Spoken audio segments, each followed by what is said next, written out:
there's four main schools of yoga. I mean, in this country, you hear about Hatha Yoga a lot. Hatha Yoga is this science of physical well-being. Physical well-being. The reason the sages put that science together was if you're suffering some disease process or some physiological imbalance, it's hard to practice. If I tell you to sit still and you have a toothache, well, how successful are we going to be? Not too successful. See?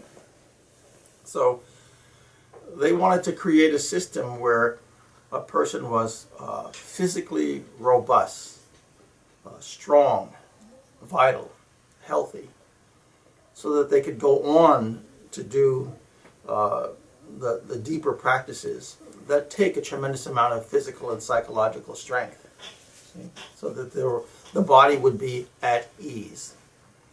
The word hatha, ha is the solar energy, tha is the lunar energy. So it's the balancing of the polarities of the body. See? Any kind of opposite in the body, it was to bring into a balance so that there's equanimity. Just like you have an incoming breath, you have an outcoming breath. You close your eyes, you open your eyes. See? Take a breath in, take a breath out. There's always a polarity. 2 hands, 2 eyes, 2 nostrils, like that. There's polarity throughout the body. And all of the systems to work well together. The word yoga comes from the Sanskrit word yog, which means to yoke or bind together. So what are you yoking or binding together? You're binding the finite to the infinite. So in Hatha Yoga, you have dynamic balance. And in that dynamic balance, it can be tied to the infinite. See? The part can become part of the whole. But it's done through balance, through harmony. And the various systems of the body are harmonized. The organ systems are harmonized. The emotions are harmonized. The mind is harmonized. All of the senses are harmonized. See, so that they're all functioning as a team. Then you can get the most amount of perception because the instrument is clean. Just like if you're in a laboratory and the lab instruments are not clean, are you going to do a good experiment with that instrumentation? Probably not. You'll contaminate your samples. You know, your instrumentation has to be clean. Exactly the same. So if you're saying what is real, what is truth, or simply what is going on inside of me, don't you think the instrumentation has to be cleaned up? Hatha Yoga was designed for that. To clean the tool, you know, to balance the tool and to clean the tool. And then you could go on and do all these, you know, experiments of, you know, what is the origin of emotion? What is the origin of thought? What is the nature of thought? You know, what can thought bring us? You know, what can we discover through the instrument of thought? So you have to understand your emotions are a tool. You know, it's a tool of perception. Your intellect, your thought process is a tool of perception. So you see, we have to look at them as instruments and say, how can I hone this instrument to give me the greatest insight onto what's going on around me? You know, what is nature? Is there something beyond nature? What is the origin of nature? See? So you need a superly developed, a super refined instrument in order to move from the absolute gross to the absolute subtle. And you should examine every bit of it. You know, so in Hatha Yoga, you're studying what's gross, meaning this clay body. It's very immediate. It's very complex, but we know little about it until we start paying attention to it. You know, if I have this thought, how does it affect the body? If I have this feeling, how does it affect the body? If I breathe this way, how does it affect the body? If I stop eating, how does it affect the body? If I overeat, how does it affect the body? See, it's all knowledge. You know, if you want to make this instrument of the body be optimal, you should understand how it functions. What is its optimal condition to function under? See? If I plunge a person's head under the water and they're under there for 3 minutes, 3.5 minutes, they can't function optimally. All of a sudden you realize the value of the breath. When they plop up and take a massive vital breath, there's a great insight onto how important the breath is. See? So you should understand the manipulation of your breath is huge. You know, it's huge. The type of food that you bring into the body is huge. Some of it will make you sick. Some of it will make you fat. Some of it will make you extremely vital. See? A lot of times we just simply don't think about it. You know, but all the yoga sciences were put together by saints and sages. They weren't put together by common men. They were put together by extraordinary beings for the benefit of humanity, so that each person can move to a more optimal condition. See? And then, let's say there's some kind of unavoidable catastrophe happens to this instrument and it's damaged. How do you still try to maintain some kind of psychic optimal functionality, even though the body may be damaged? See, so that you're not emotionally and psychologically, you know, disabled because you had a physical disability.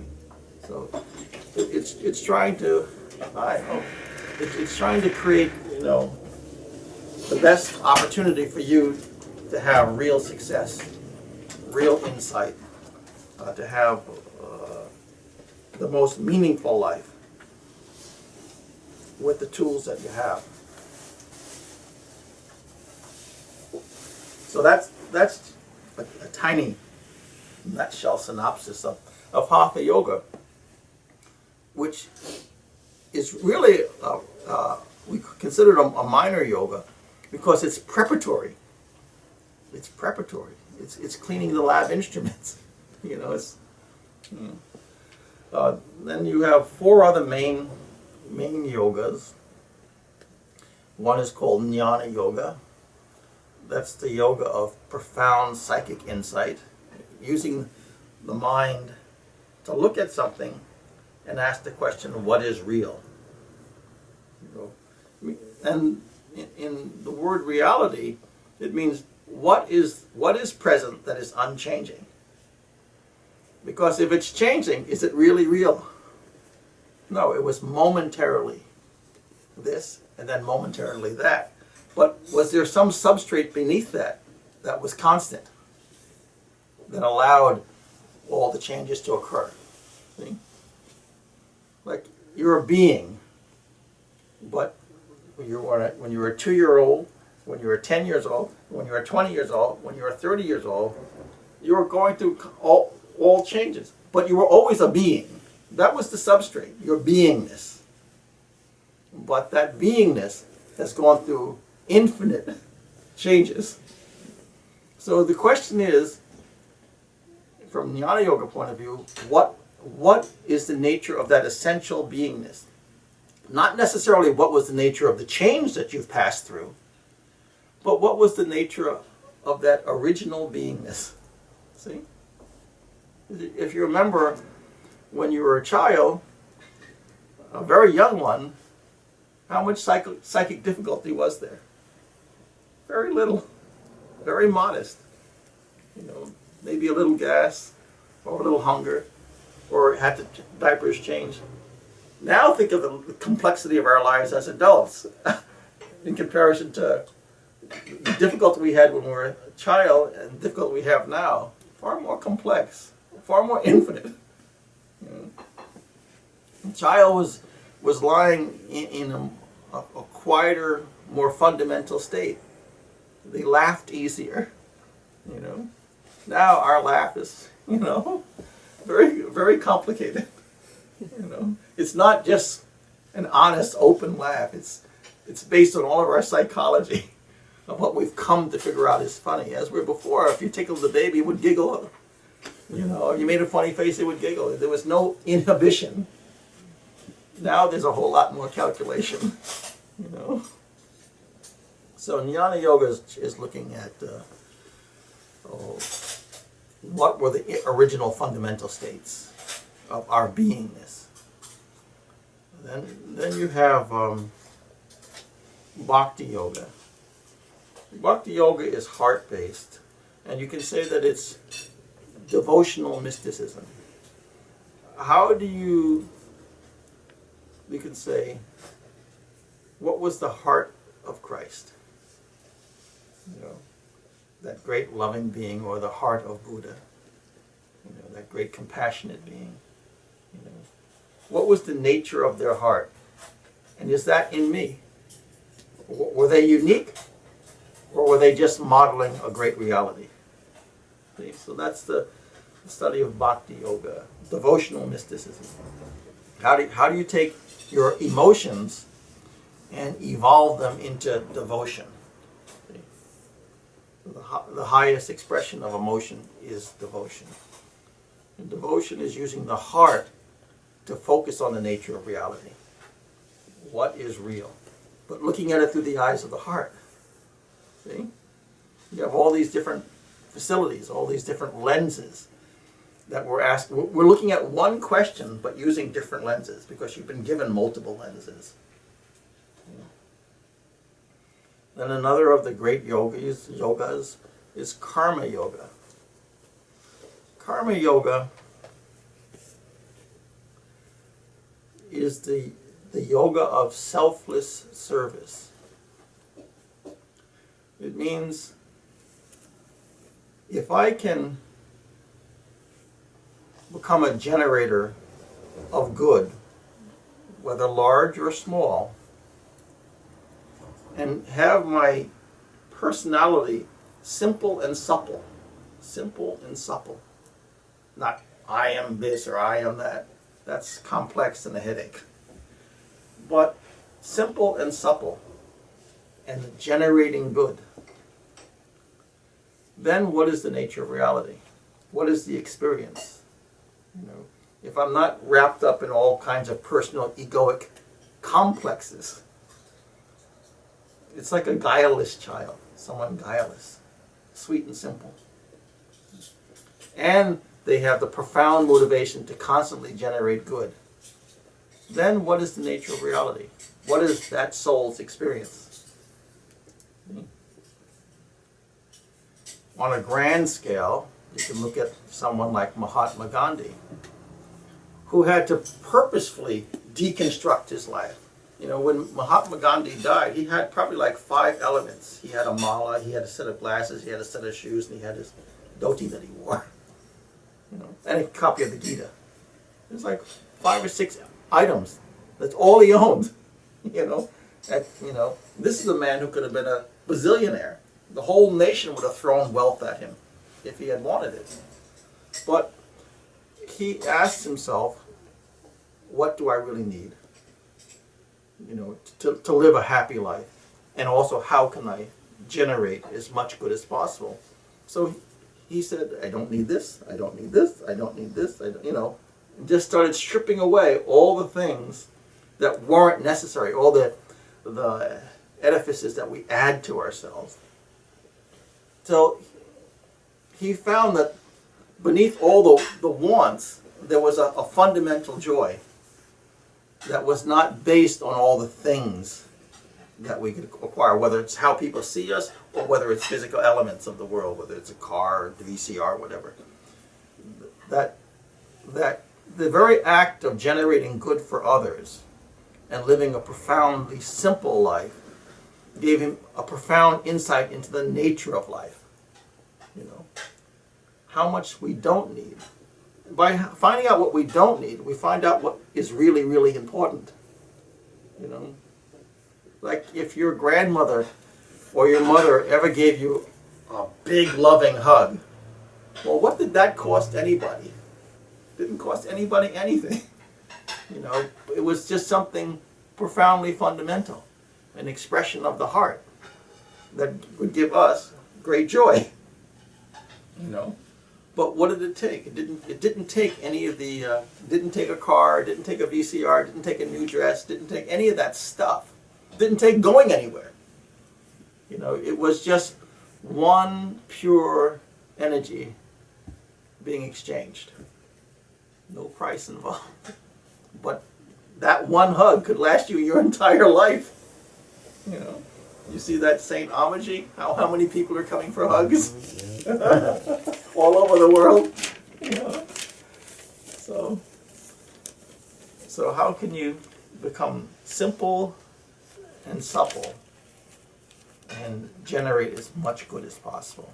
That's karma yoga. You know? So any act of goodwill, and then this, you know, the social workers and the doctors are moving along that path, and then they become humanitarians, and then someday down the line they'll become saints. But it's by not paying so much attention to you, by finding your joy in the welfare of others. You find your joy in the welfare of others.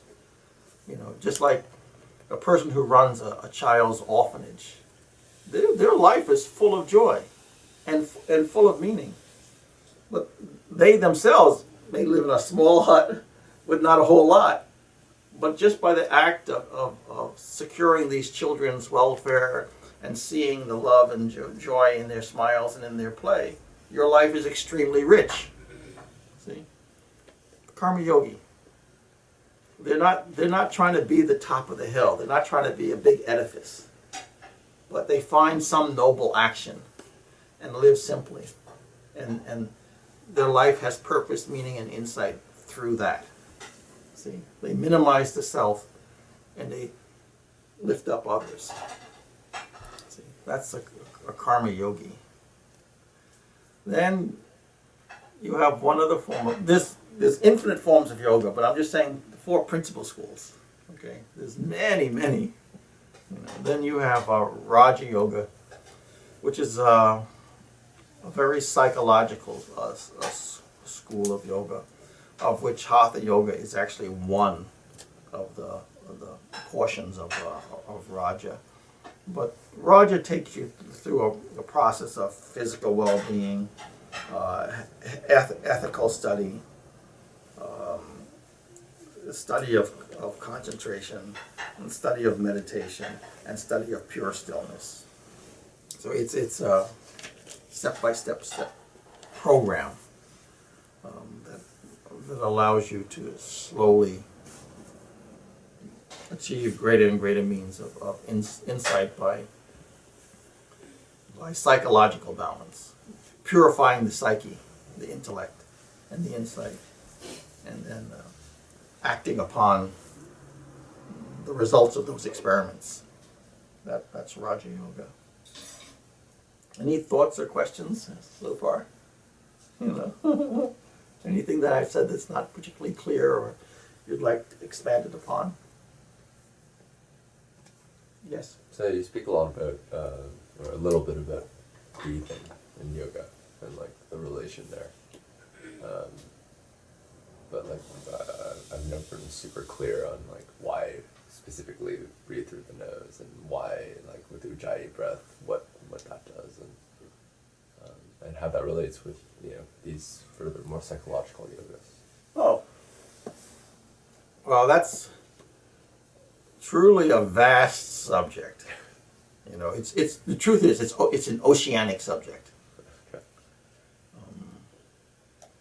But the body is pervaded by breath. And there's 2 things that go hand in hand. Breath and prana. Prana is the vital energy.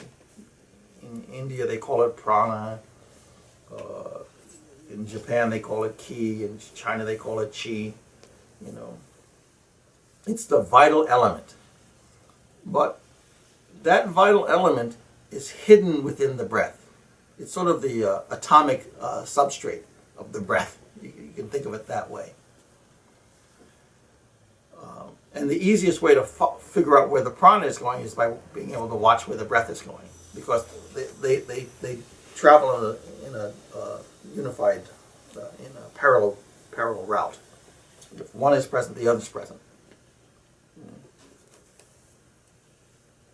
Like this, I'll give you an example. When a person dies, the breath is expired, and they're gone. Have you ever seen a person pass? I see. There's no vitality. They're just gone. Whoever they were is obviously no longer present. All their life, from birth to that moment of death, they've been breathing. That breathing has kept them alive. Now, the person has expired. If you pump air into them, are they going to be alive again? No. It's the prana within the air that gave them the vitality. Air was only the external expression. See, it was only the external expression of an internal vitality. So air alone won't give life, but air and prana. If the prana were to recirculate in the person's body, life would return. But air, not just air by itself. It has to have the vitality of prana. Now, when you're learning all kinds of practices, the Shivasana is a practice where you just lie down and learn how to relax. Asan means posture. Shiva is a deity, the dissolver nature. In those early parts of those practices, you learn how to sit, or lie down, and allow the breath to become very still. And then, just through conscious observation, to watch what happens to the nature of your musculature. See? As the breath becomes even, deep, and silent, okay? It becomes rhythmic, deep, and silent. It has a profound effect on the musculature and the various organs of the body.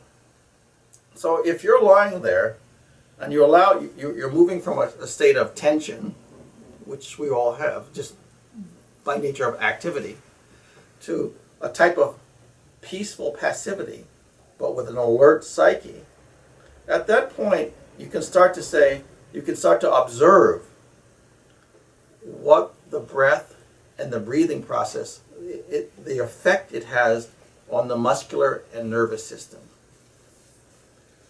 As you can become aware of the breath's effect on the muscular and the nervous system, at that point, you also acquire an ability for some kind of conscious manipulation.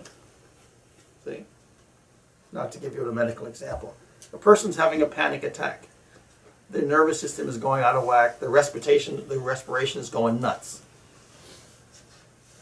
If they were able to have the ability to become objective and to regulate their breath, do you think the panic attack can occur? It's not possible. Because at that point, because they have learned how to watch their breath and to see how the breath functions when it is at absolute normalness, when it's in the most optimal healthy state, then they can, just by pure attention, they can dial it back. One is a condition of out of control, and the other is a condition of perfect natural control. You see? So, from a purely medical point of view, you can optimize a lot of your living biological functions purely by being profoundly aware of the nature of breath. So if a muscle is injured or there's tremendous tension, you can learn how to quietly, deeply breathe into that region.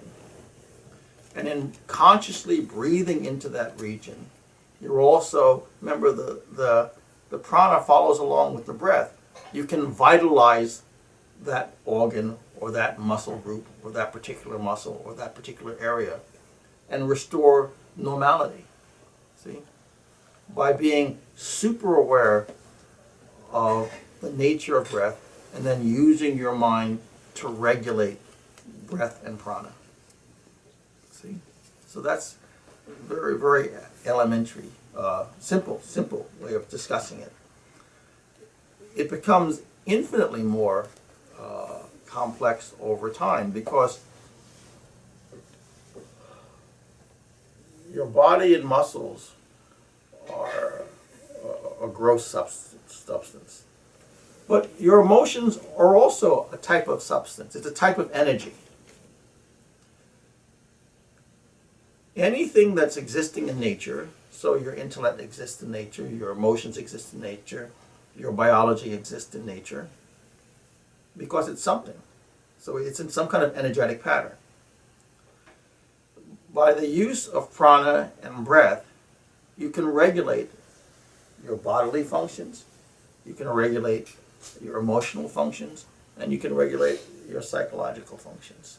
But it all came from you first observing what the nature of breath is when you're in an optimal condition. And then you can get an impression of that optimal condition and then impose it on areas of the body or psyche that are become irregular. See? So does that answer a little bit? Mm-hmm. Okay. Yeah. There's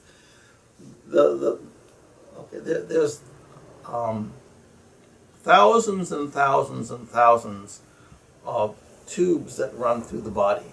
72,000. Each one of those tubes is a pathway for prana to flow through the body. And over time, you can become consciously aware of those tubes. And you can do minute manipulation purely through being aware of the breath and psychic application. You're telling the mind, telling the breath, telling the prana where to go. It is under your control, but most of our life it's under our control unconsciously. You're simply making it conscious in the yogic process. See? Just like you can regulate your heartbeat. Before they thought it's not possible, but you can. It's under an unconscious process. You know, or generally your respiration. Generally it's unconscious. You simply breathe. You don't think about breathing, you simply breathe. But can you regulate it? Of course you can. You just make it conscious. If you make it conscious, you can create different results through that breath. See? So it's a matter of making things conscious.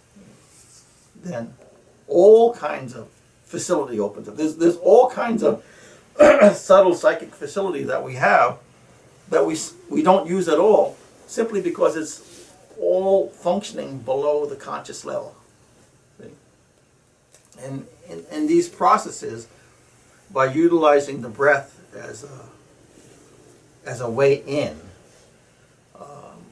we can acquire great insight. Just like if we live our lives on a boat on top of the ocean, it's only when we jump into the ocean do we realize there's a whole other world, a whole other dynamic world, full of all types of activity going on, that if we're in the water we can interact with. But if we're sitting on the boat, we're completely unaware. Most of our consciousness is on the boat. So we're aware of the birds in the sky and the other boats going around, but we're not aware of the whole world of the sea until you jump in. And one of the ways of jumping in and exploring the internal phenomena of the body and also the psyche is the breath. See? And it's more subtle than that. When you get more subtle, or when your insight becomes more keen, you'll become aware of the prana. See? Any other questions? I hope I answered it okay. Yeah. Yeah. They're all doors in. There's a million ways in. Breath is a big one. So I think I discussed Raja Yoga, Jnana Yoga, Bhakti Yoga, Karma Yoga, or the four principal schools. But there's many schools. Literally a gazillion of ways of studying the nature of reality. Any other thoughts, ideas, questions? No? You must have some question. Not yet. Not yet. Okay, we're working on it. So really, in the yoga science, in truth, everything we see is a door to exploring consciousness. You know, the rug is not just a rug. The tree is not just a tree. You know, everything can be traced back to something, because something comes from something. See, where did it come from?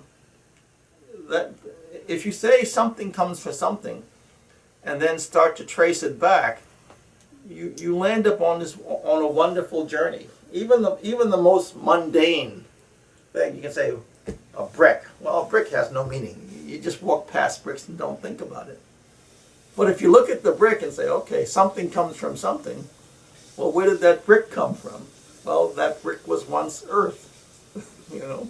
And then, you know, what did that earth supply before it became a brick? Well, it supplied life. It gave a home to biological life, whether it's plant life or insect life or, you know, some kind of other, you know, microbial existence. So inherent in that brick was a life giver. At some time it was very active in supporting life. See? And then you say, well, why? What was it in the nature of that brick that in the scheme of existence gave it the ability to support life itself? See, so all of a sudden that simple brick becomes a philosophical, you know, tool. That even that brick supported life. Then you should say, well, what about me? You know, that brick supported a bunch of life. What have I been doing? You know, that brick might have a little bit more on you. You know, you're walking by with all the brains and all the facility, but that brick at one time supported a whole community of life. What have you done? You know, so it makes you think. You have to look. You have to look at life and don't take things for granted. Something comes from something, you know. And then if you start to look at the history of what it's done from this position to this position to this position, its significance becomes real. Just like if there's a person standing there and you don't know them, it's just a person.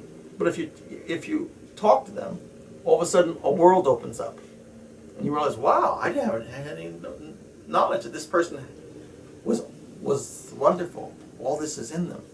You know? It's like an artist. They just look like anybody else, but their head is full of art. Their head is full of music. Their head is full of form. You know, it's wonderful for a mathematician. They're looking at the whole world. You know, but you have to acquaint yourself. So the brick is the same thing. You have to acquaint yourself. You know, you have to enter some kind of conversation with it to see what it's held, what its history is. So you go from a very superficial way of looking at the world to a much deeper way of looking at the world. Because if a brick can have meaning, you know, a simple brick, what about everything else that's, you know, obviously wonderful?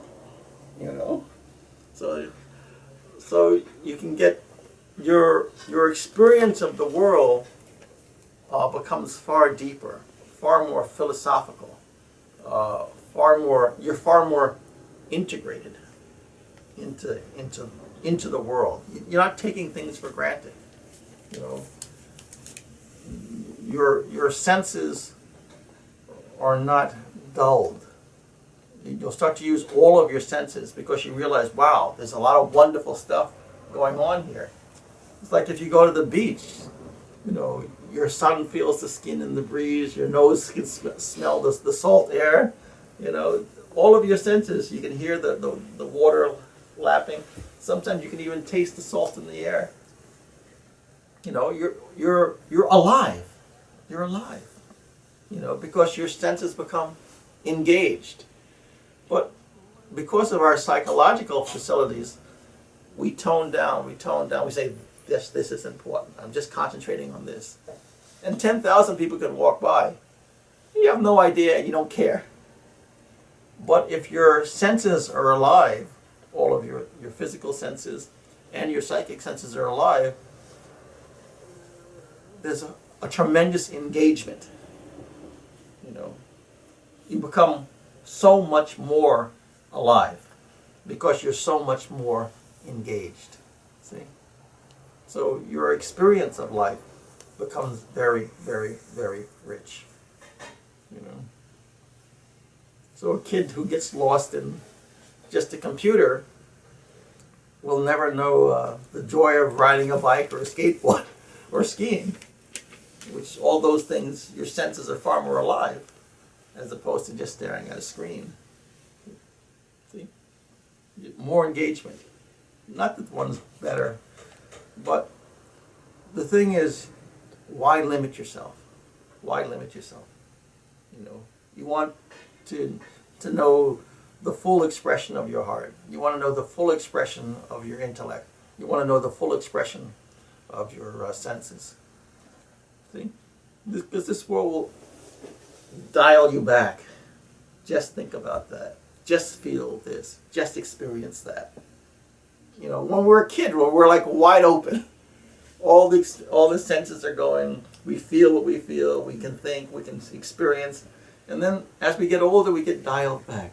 And then we get dialed back. And get dialed back. And then you see when a person's 50, 60, 70, they're just as this crusty tomb that you haven't forgotten, who simply hasn't lied down and died. You know, because they've been dialed back, dialed back, dialed back. And the life, where is the life anymore? If you saw them at 20 or at 15 or at 7, you would have seen what they are. But at 50, 60, 70, what happened? What happened? The heart got dialed back. The intellect got dialed back. The senses got dialed back. They're no longer, they're not a fifth of what they were. You know, because they lost the engagement. So, in the yoga process, we try to look deeply into the nature of life and maintain an engagement. Our heart is engaged, our intellect is engaged, our senses are engaged. See? We're not dialed back, you know, or zeroed out. You know. So that's some of what you experience. Somebody else is coming. Is one of your friends? Uh-huh. Yeah, you can just open the door for her.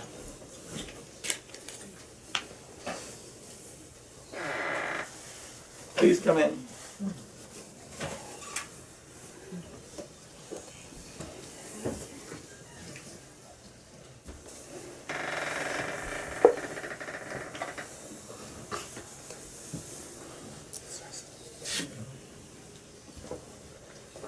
The restroom is straight back and to the left.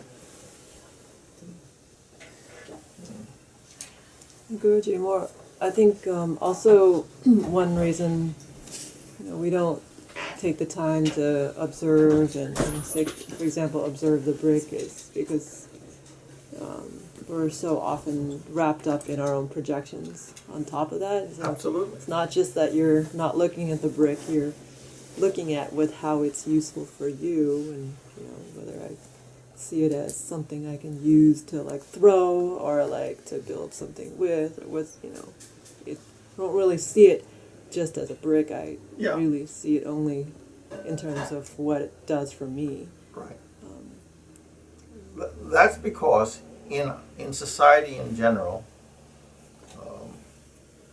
we're all ego-based.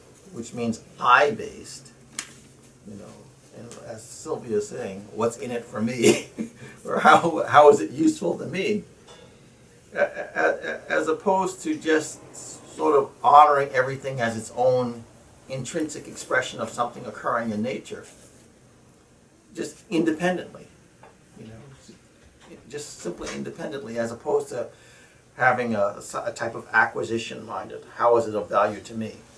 Something is just, if someone is smiling across the street, I'm just happy they're smiling.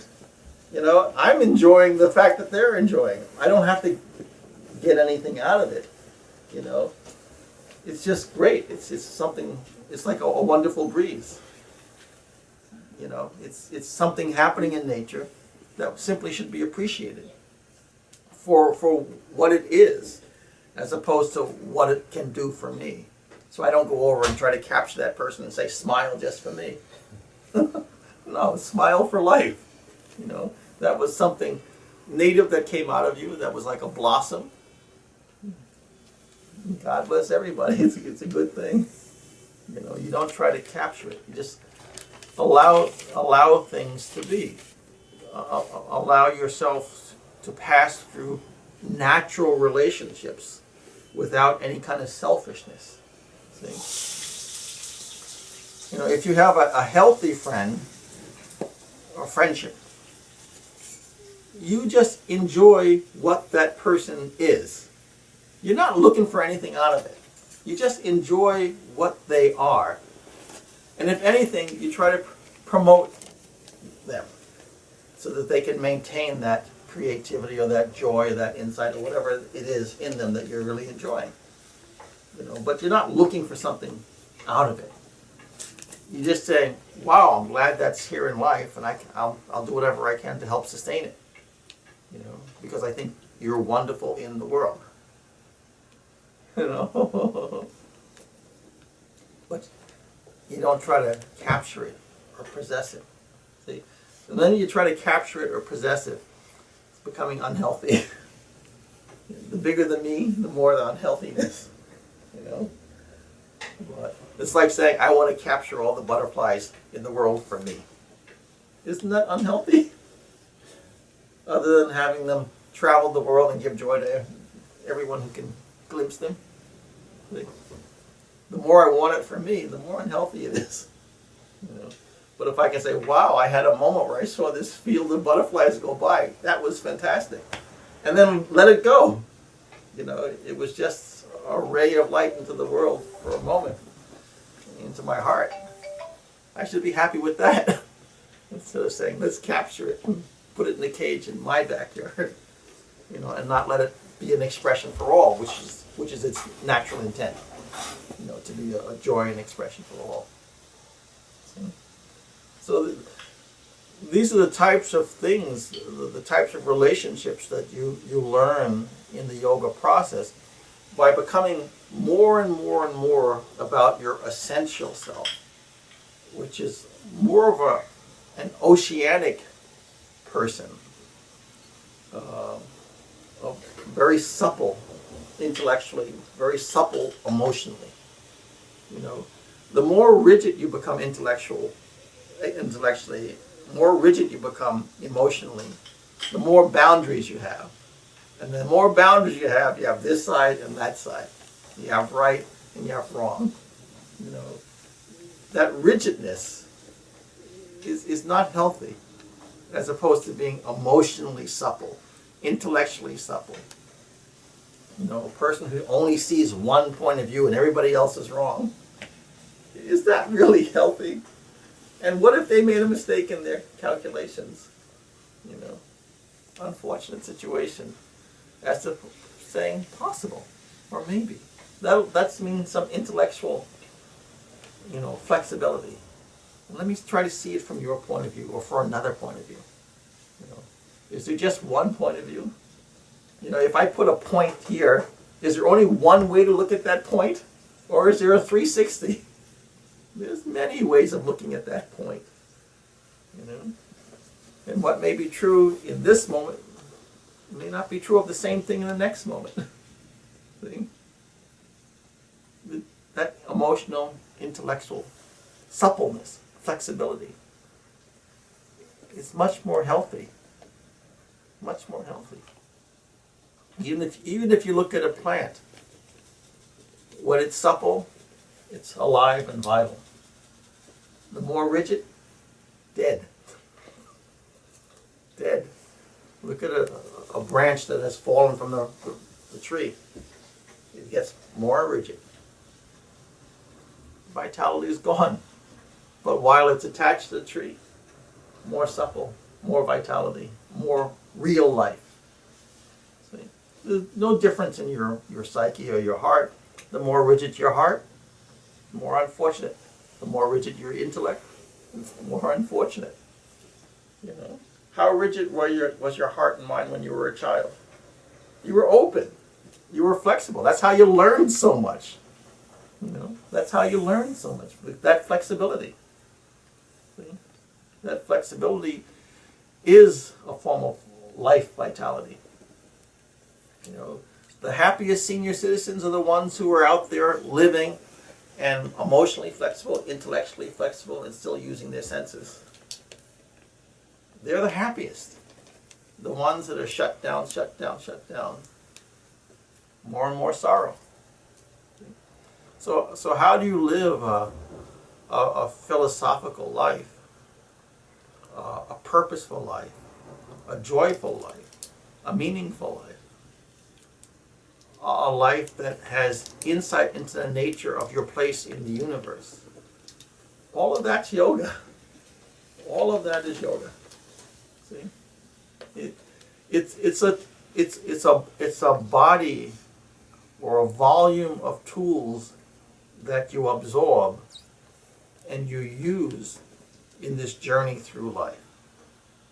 Otherwise, you're given extremely modest tools and you sort of stumble your way the best you can through life, as opposed to having the greatest minds who are the sages and saints of all times, the most successful beings on the planet, have put out roadmaps for human beings. And you have the choice. Do you use it or you don't use it? If you use it, you'll have the same type of success that they had. If you don't use it, well, you'll meander through life as best you can. And some will be great tragedies, some will be some joy, some will be some mixed. But it's like saying, I want you to go to Nevada blindfolded and no maps. Well, good luck. You know, you're going to go somewhere, but you probably won't make it to Nevada. You know, you'll be bumping into trees and stepping in ditches. And the map is useful. So these are sublime souls that left maps for human beings. You know, and it's just up to you to say, well, to give it an honest examination and say, you don't have to accept anything, but what you should do is give it an honest examination and say, is this useful to me? You know, that's all. You know, ruthless honesty. Is it useful to me? Or maybe this part's useful, maybe this is not so useful right now. I don't understand what the heck they're talking about. Let me just take what I understand. Fine. Start where you are. Start where you are. And ask 10,000 questions. You know, that's the best way. You know? But always find, in your studies, always find very authentic sources. Look very deeply and find saints that have meaning to you. And say, wow, what they experienced in their heart or what their insight was, I'd like to acquire that in my heart or in that in my experience. You know, and embrace and study, look deeply. Okay? Any other questions, thoughts, ideas, commentary? No? I'm not talking about anything that I thought I was going to talk about. So, we're all winging it here. Yeah. Susan, any questions about, help me out here.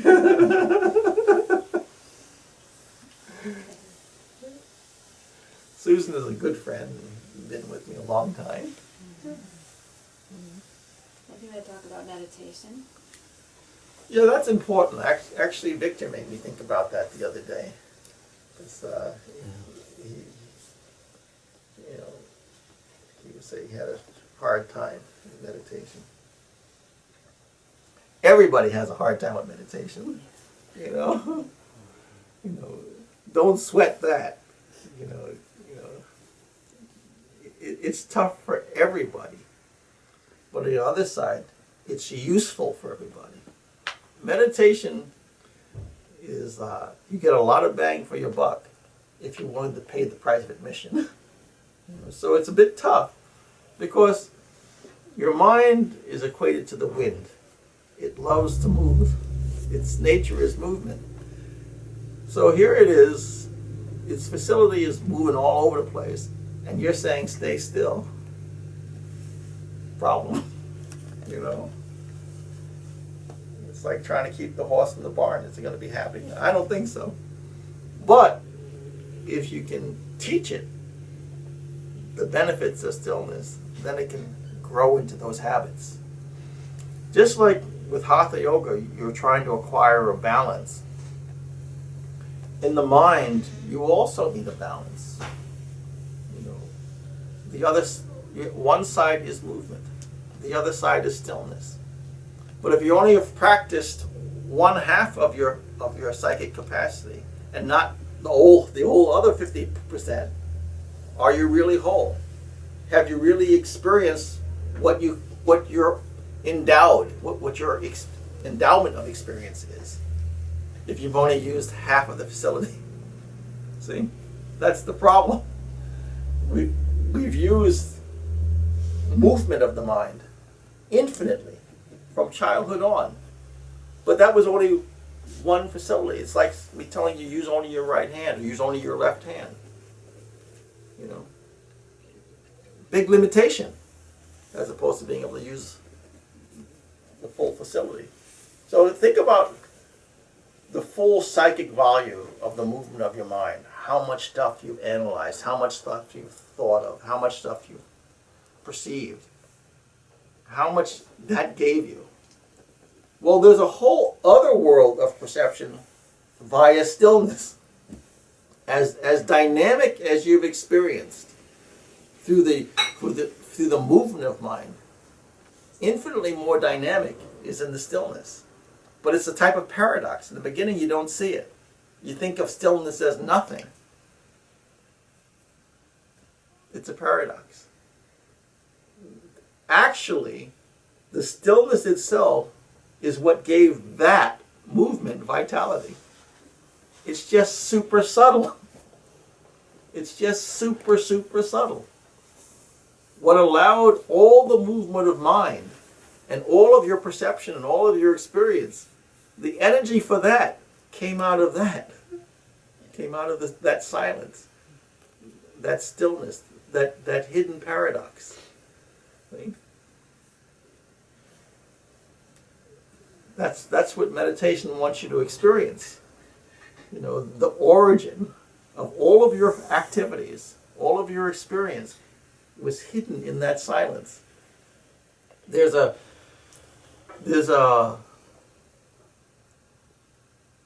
far more amplified vitality hidden in the silence. But because the mind is active and on a more gross level, I mean more physically, visibly expressed, it's just like so we see the atoms and electrons and neutrons, but then we split them. Hidden inside what was obvious is something profoundly dynamic. In the silence, there's a profound dynamism that allows that to be. It's the substrate of what is obvious. See? It's experienceable. You know, silence is not just silence. Silence in the beginning, it's just what our coarse mind can observe. But as the mind can slowly dissolve itself into silence, it becomes more refined. It's a type of alchemy, a smelting process, where our facility of mind becomes subtler and subtler and subtler. And as we become more subtle, the world of dynamism within the silence becomes more visible. It's not visible simply because we haven't looked. No one told you to look. And no one said, okay, these are the skills you have to develop in order to have a more subtle consciousness. It means if in astronomy we have very crude instruments to look at the sky, and then decade after decade we develop more refined instrumentation, and the sky becomes grander and grander and grander. There's no difference in the psychic study and meditation. In the beginning, can Galileo look at and see the moon and see all kinds of structures? Yeah, very dynamic, very interesting. But now look at what he used as opposed to the Hubble. And you can see infinite galaxies, billions of light years away, and we're seeing the birth of stars. There's no difference in meditation. The grand view of existence lies in the hidden silence. In the hidden silence. What we've seen prior to that is with more crude instruments. See? So why do these yogis spend their whole life sitting like this? Because they're actually getting a tour of existence, of what made the visible possible. See? They're seeing what made it possible. You're seeing just what's possible in a gross way. They're seeing what made it possible. Extraordinary. They're the greatest explorers in existence, because they're seeing how things came to be, what the original structures of existence are that allows the visible to be visible, the active to be active. They're looking at the original generator. See? That's why once you get into it, and if you become skillful, you're really on a grand journey into insight. And it's really up to you how far you go. It's your call. You might go so far and say, enough, I'm full. No problem, Or you might say, this is cool, the rest of my life, I'm here. And that's good also, because it just depends on you. How far into the universe do you want to see? How far into the existence do you want to experience? And it's all okay.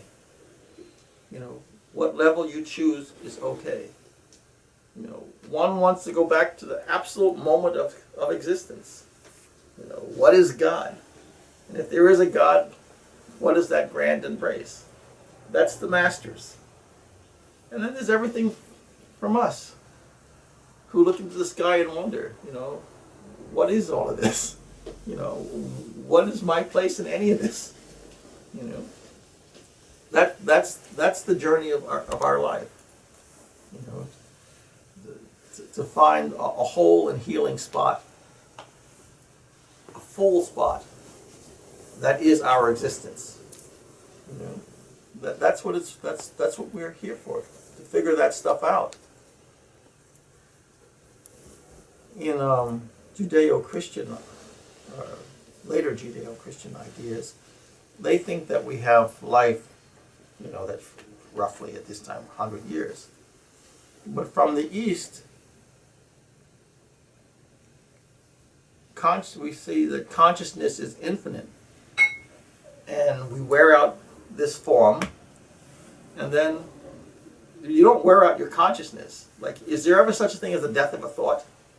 Not possible. There's no such thing as a death of a thought, and there's also no such thing as a death of spirit. So just like we'll pull the elements of nature together to reform another body, and you'll be birthed through the womb of another woman.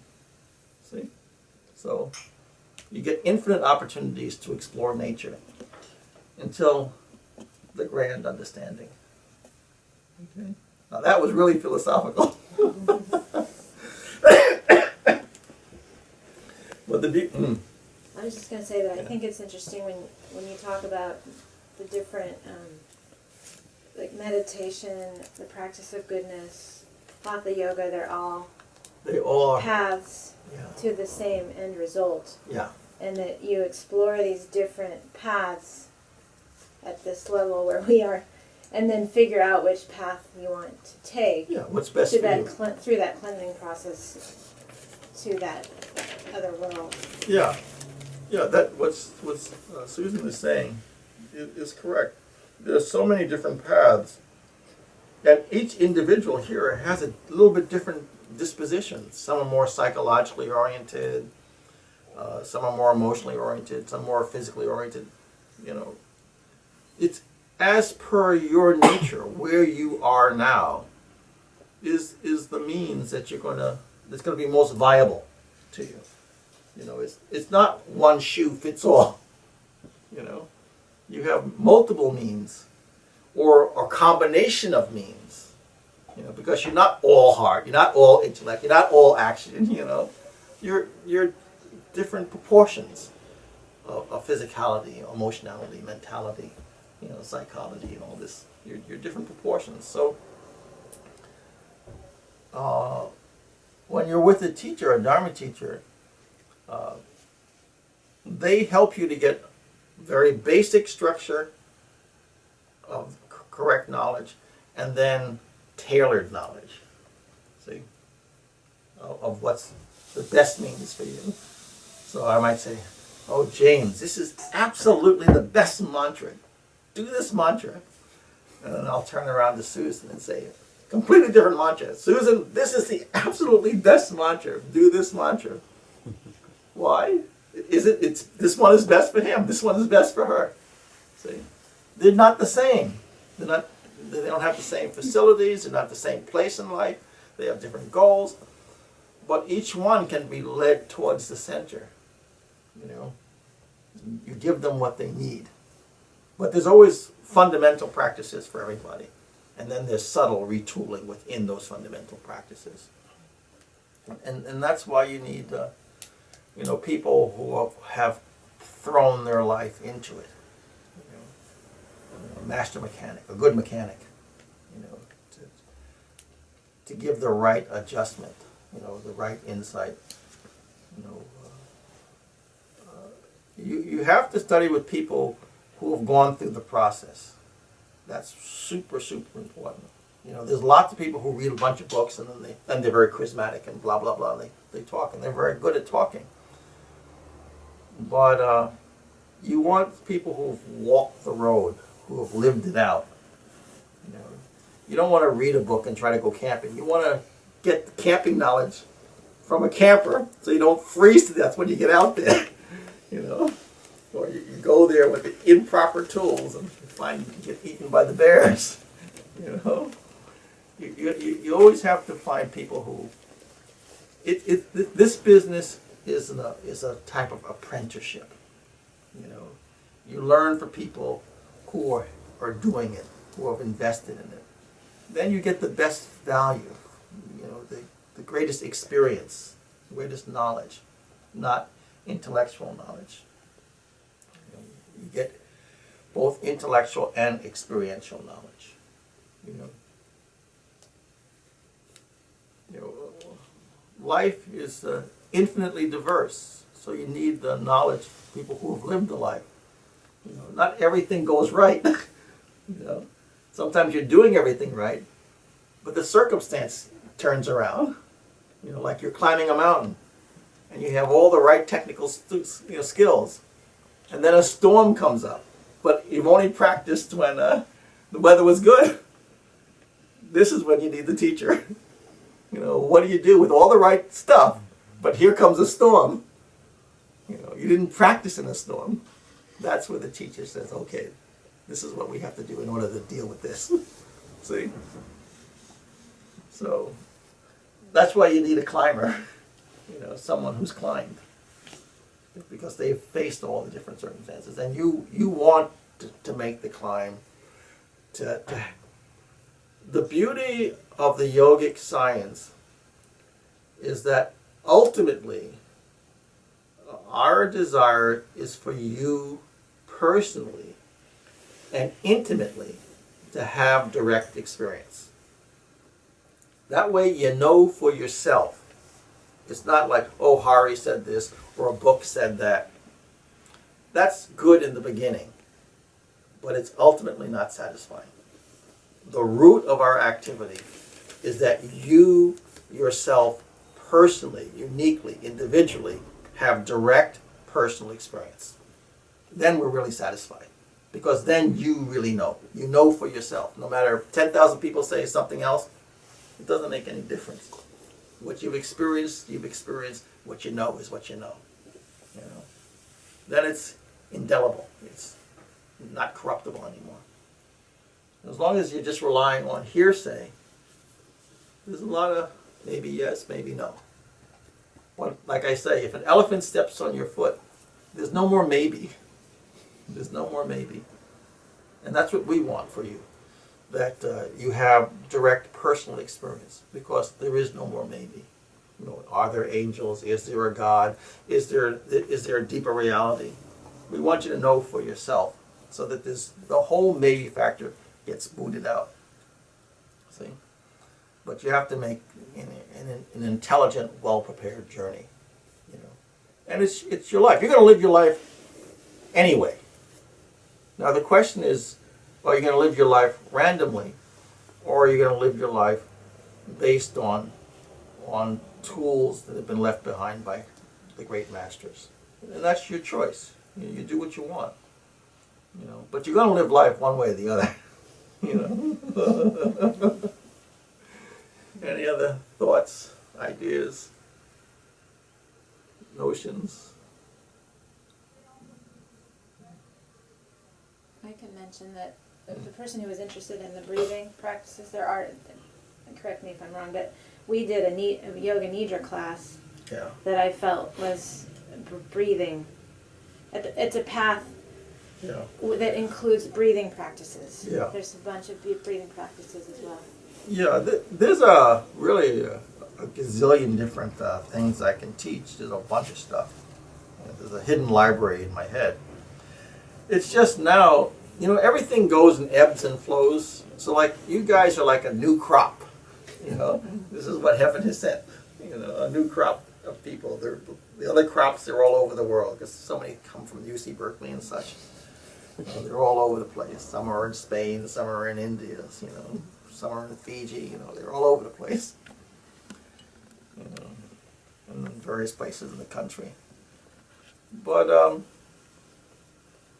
know, as per your interest, then, you know, other classes can be developed, whether it's scriptural classes or meditation class and yoga nidra class and mantra class. There's a million different things to study.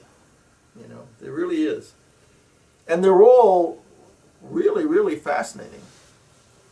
But now that sort of a group is starting to coalesce, you know, we'll figure out some day or some time to start a classical study of meditation and things like that. You know, these are the tools of the trade. You know, prayer, meditation, mantra, contemplation. These are all tools of the trade, or tools of experiential insight. You know, if you add this energy to your psyche, what happens? See, and it's your responsibility to watch, to see what happens. You know, it's like baking. You put a little ginger in, what happens? You know, put a little salt in, what happens? See, so it means paying attention to your life in a very, very different way. You know, what is the alchemy of your life? You know, what's going on in your life personally? You know, so much of our life is very unconscious. You'll be shocked if you really think about it, how much of your life is based on habits. You know, you're on autopilot a whole lot. You know, and you don't realize it because everybody else is on autopilot. Just like we're on autopilot when we drive. It's useful. You know, it's not bad. But a lot of what we think and what we feel and what we say and what we do is on autopilot. And it's not sort of the native sort of creative vitality, you know, living creativity. It's like when you're skiing down a hill, there's tremendous vitality, and you better be really, really aware. Otherwise, you're going to hit a tree. You know, you're alive when you're coming down that hill. You know, and you're really, really aware. You feel the air, you smell the air, you see what's going on around you. You're manipulating your body.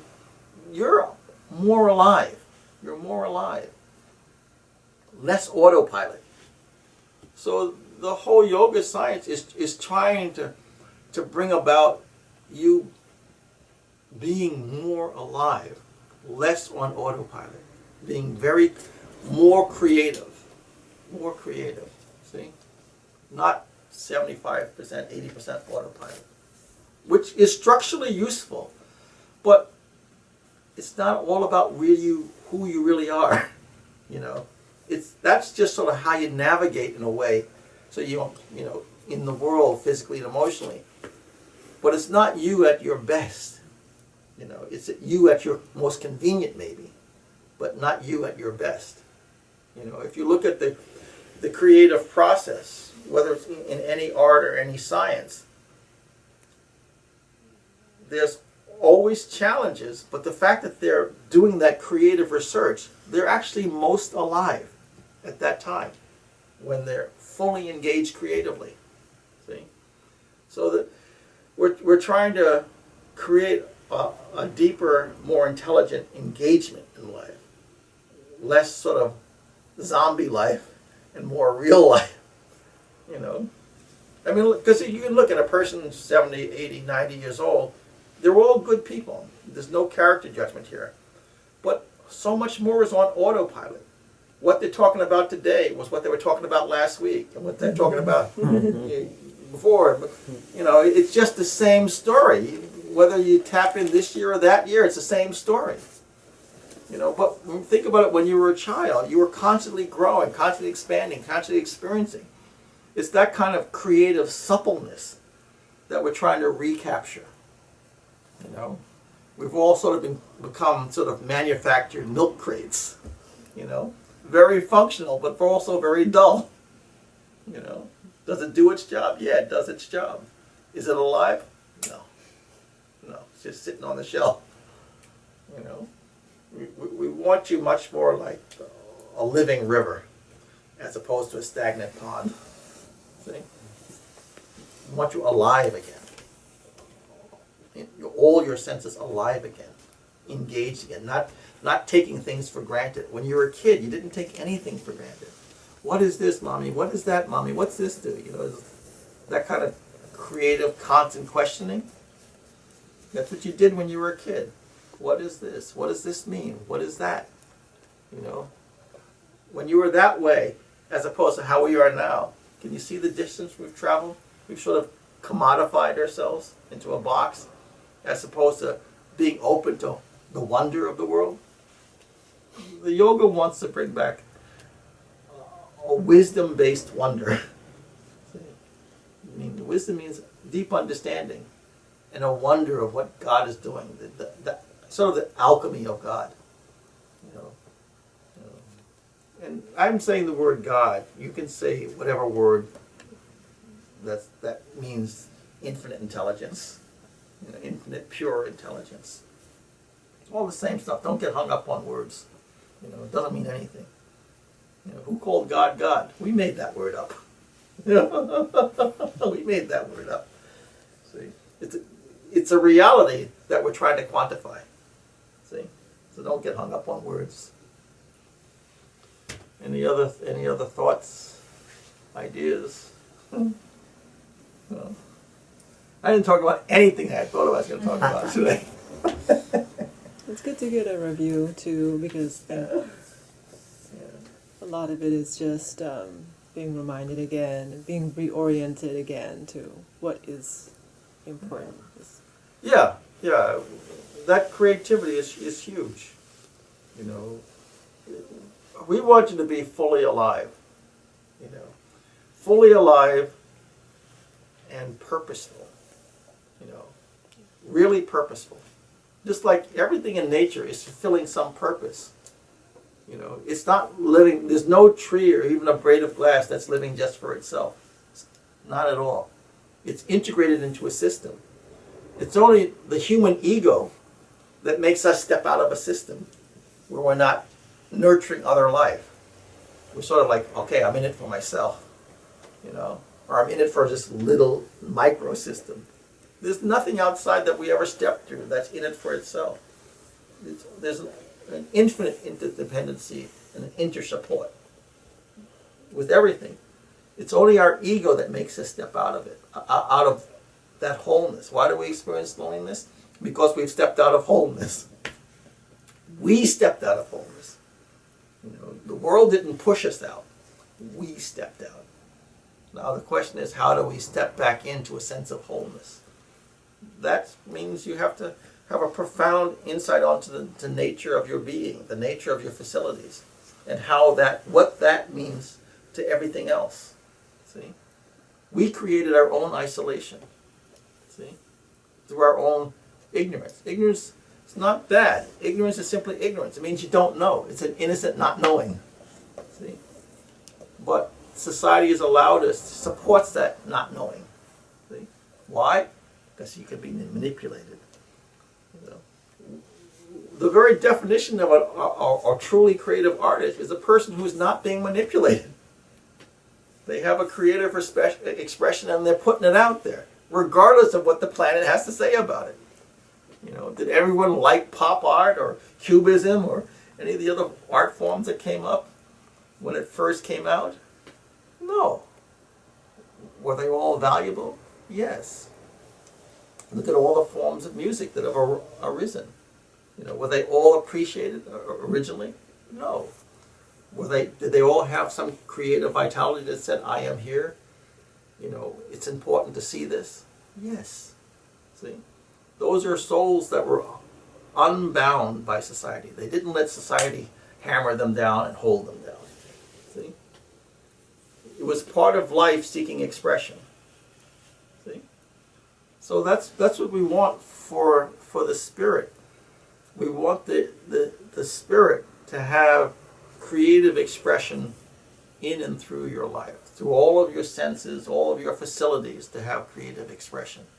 Not for you to become like a milk carton, you know, manufactured and stuck on the shelf, you know. Modestly useful, but dead, you know, unfortunate. You should be fully alive, see, fully alive. Then what's possible? Everything is possible. Think of what jazz has put into the world, or country has put into the world, or folk has put into the world. How much joy has come out of that? Because they allowed a real expression, a real creativity to manifest. Or all the art, or all the sculpture. They allowed the spirit to come through. And that had created all this art. You know? So why isn't your life an art project? See? It should be. It should be an intelligent, creative art process. You know? Regardless of, your art is your art, but you got to be it. You got to make it happen. See? And that comes to knowing your facilities, and then make something happen. You know, stir the pot, see what comes up.